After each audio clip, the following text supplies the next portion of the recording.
Y'all ready to go crazy? A little too late for me.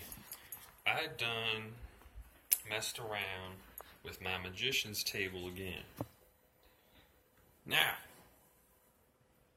I haven't figured out how to use it to define things, and I haven't figured out much beyond pattern recognition.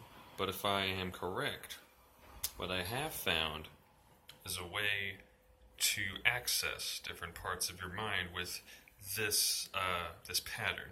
Not necessarily this object being like a divinatory tool, because I believe that if an idea has proper complexity, then it itself is alive when it is in your mind.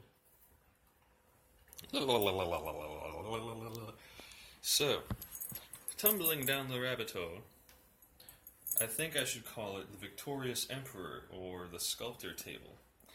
Because if you reduce all of the numbers, even if you go in a specific pattern, will always reduce to the same table, which gives you 9. Which, if you know about Passio's work, he talks about how that is like the cage or something. Because, of course, 9 has that infinite sensation to it. Yeah, but this is how you can free yourself. If instead of just reducing it as usual, you stop at this step. And instead of 7 plus 1, you do 7 minus 1. Now the table has changed. Now instead of Emperor, Victory, or the Chariot, and the Magician, you now have Strength, the Chariot, and the Emperor. Why am I brain farting on that?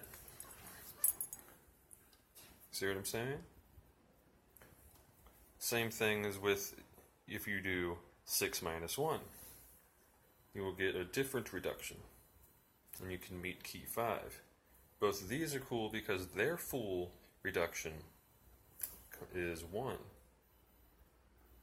So you have freed yourself for going off of occult meanings of numbers. Number 1, I am the center of expression for the primal will to good, which eternally creates and sustains the universe. That's one way out. But that's if you need strength.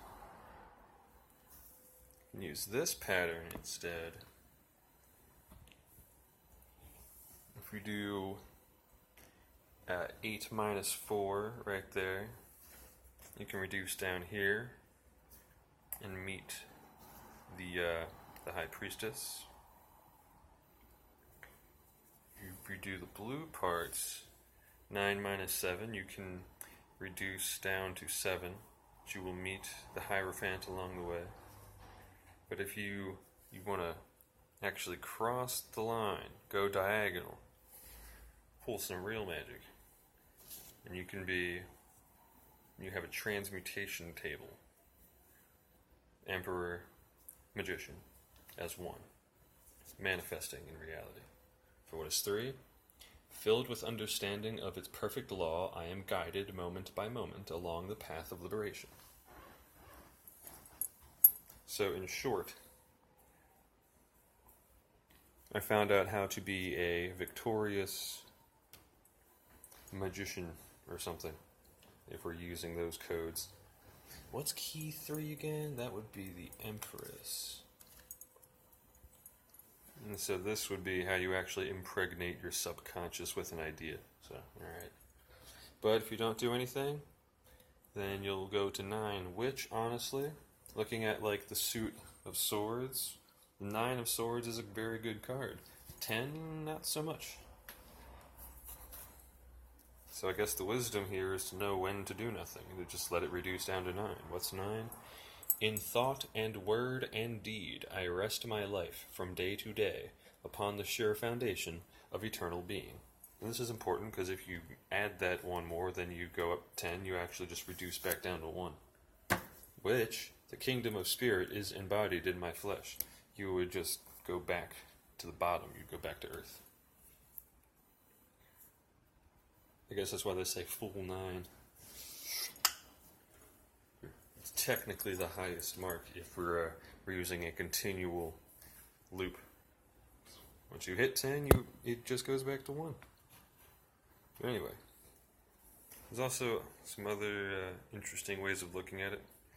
We do it this way, and you can actually separate it into quarters. Each one would equal 7.